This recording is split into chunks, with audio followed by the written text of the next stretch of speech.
That's not what he ran on. Look at what he said in the past week. He literally said that he was going to exact vengeance. You still don't understand how you lost. He ran on immigration. Don't say me. I'm not a Democrat. He ran on immigration. The mainstream media has still not learned their lesson. Oh my gosh, Scott Jennings, the CNN panelist, goes crazy on these woke liberal women on CNN. I cannot believe that they just cannot comprehend reality. They just want to continue to propagate their nonsense. Nobody believes it, but they're going to keep spouting it anyway. But before we get into that, make sure that you are subscribed to RTM News. Thank you so much for tuning in. I'm so grateful you're here. And if you want to keep getting these awesome videos that we deliver here on this channel, make sure that you hit that subscribe button.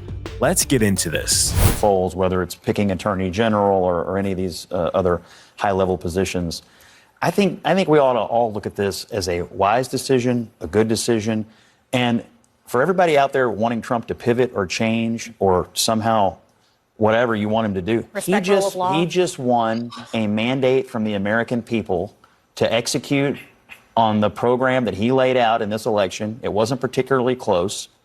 And I think he ought to put people in place who are going to do it. That's what the people will go are after asking his for. enemies. I mean, that's not what he ran on. Yes, he did. It is explicitly what.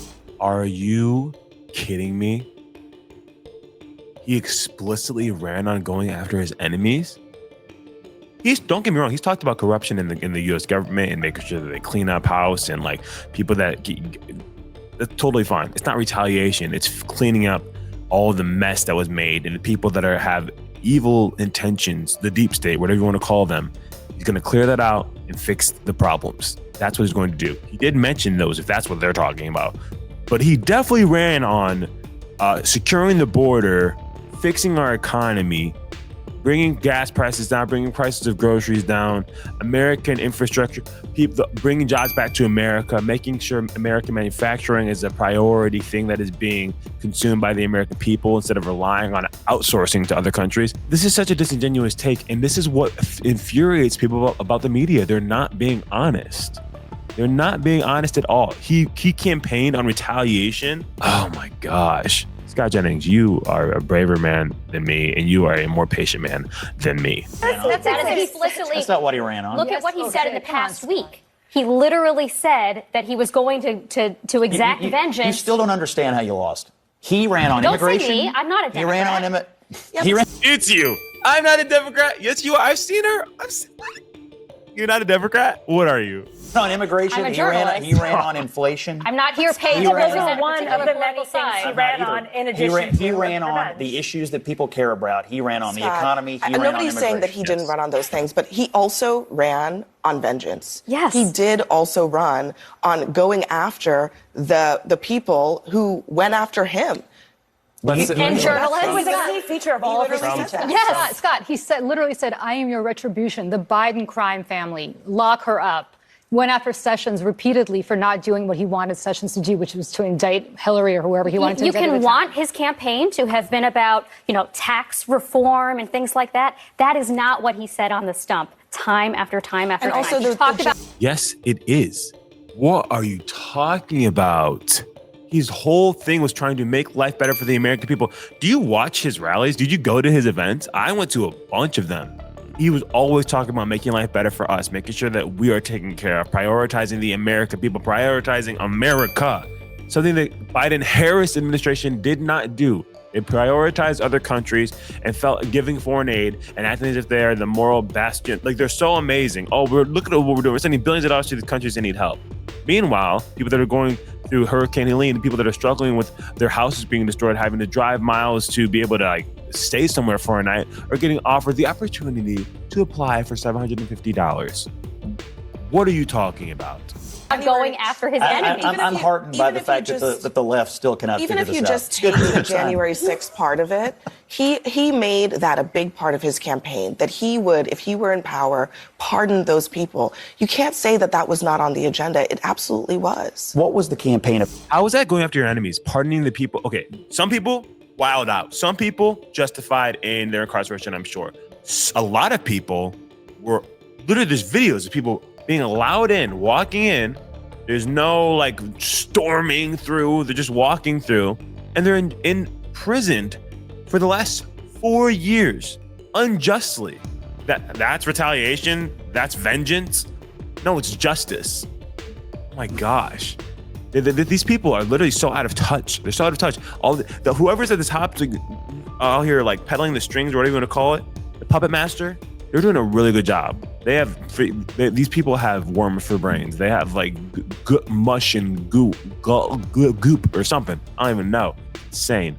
About why did Okay, but tens do of you think that millions he's of going to people- do those other things when it comes to the Department of Justice? I don't know what he's going to do. I don't big talk part to of the him. campaign was being a victim. Like, that was a big part of it, was his victimhood. They're coming for you, but they're going to have to get through me. That was his whole line. That is all about the enemies list. That's That is not all. reality.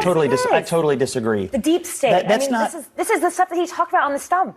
Unless you just don't want to listen to him. Those are his own words. I listen Scott, plenty. if you believe that people who violated the Capitol on January 6th committed a crime, which I would hope you would, because they weren't invited in the way they claimed they were, Yes, right? they were. They were not there. They didn't go through security the way the rest of us have to go through to get into the Capitol.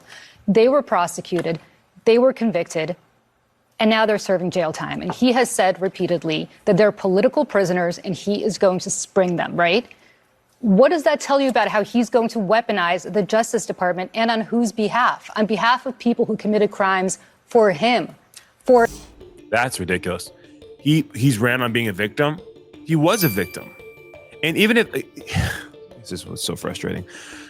This administration, the left in general, the brainwashing they have done to the American people that are on their side have told them that it's justified to censor, to block, to be angry, to hate people that oppose the beliefs that you do. And if you oppose our beliefs, if you're not with us, you're against us, you're our enemy. You have made us the enemy. You have made anyone who opposes your belief system, your way of life, the enemy. Not someone with a differing opinion, not a respectable citizen of America, just like you. No, you're the problem, and you must be squashed out. Your ideology must be squashed out, and we must completely deter anyone from having any liking to you and your ways of thinking. That is what you guys have propagated and pushed. And so, with someone like Trump coming to our aid, to defend us, to fight for us, and not only us, but everyone in terms of the economy, in terms of the border, that's him playing a victim? No. You've made us the victims by your slashing of your ideologies that that we didn't want to adhere to, that we didn't want to follow. By you attacking us for not believing the way you did. And so, yes, they're trying to stop him because he was going to help us. And so, yes, he's in the way because, well, now he's won. He was in the way, and now he's still in the way. And now he's going to bring peace. He's going to help us. He's going to stop the censorship. I've been censored so many times because of my beliefs and my values that are not hateful. They're just different than yours. Ridiculous. For him, not for anybody else. I mean, I admire your, I don't know if I want to call it naivete or optimism that Trump is going to run on the policies you care about deregulation and tax cuts and whatnot. He said. That's just not what his campaign was about. Yes, it Well, was. That's not I what he think- has I think- indicated his with all will due do. respect, I've run more campaigns than you, and I know what campaigns are about, and I know why people walk into voting booths. Why and you're people totally walk wrong. into We gotta go, voting guys. booths and what Trump plans to do when handed the presidency are two different things. This woman is insufferable. She's getting on Joy Reid level, Joy Behar, Whoopi Goldberg level, Sunny Houston, however you say her name. She's getting on that level. I've seen her in a few videos lately, and I'm just like, you're so out of touch. And you're so selective. And that's another thing they do. They are very selective. And we have issues with that on the right as well, taking things out of context and being selective, but nowhere near the level it is on the left. They are so selective with the words that are being stated. Someone says something sarcastically, hyperbolically, they're making a joke, and it's like, oh, Trump said this. You won't believe. Extremists said this. It's like, and you go to the clip and it's like, they're talking about the auto industry in Michigan, saying it's going to be a bloodbath. Oh, he said it's going to be a bloodbath. He said if he loses, it's going to be a bloodbath and he's going to wreak havoc on the country and on the world. They're so disingenuous. They know that they're nitpicking random phrases and words and that it's not meant to be intended to the audience or how it was intended or how it was received by them. And they say it anyway. And even this, he's out here telling you guys literally aren't understanding. This is why you lost. Like, you have no comprehension on how the American people feel and what they're going through and why they voted this way. And I know, I actually worked on campaigns. I worked on many of them. You don't understand how that works. No, he ran a campaign on hate. No, he ran a campaign to be a victim. No, he ran a campaign. Like, no, he didn't. And the American people don't think so. They voted for him unless we're all full of hate. We do feel like victims because we've been literally just whacked to and fro for the last 4 years, 3.5, 4 years. And we made our voice known by voting for Trump. We're done with you guys. Mainstream media has lost its foothold on the American people. The alternative media, we won. We beat you. And you can't stand it. Anyways, guys, thank you so much for tuning in. Let me know what you think about this video in the comments. I want to hear your thoughts. If you agree, if you disagree, we want all the opinions here because we don't censor people with opposing beliefs here at RTM News. So make sure, again, that you are subscribed, and we'll see you guys next time. Peace.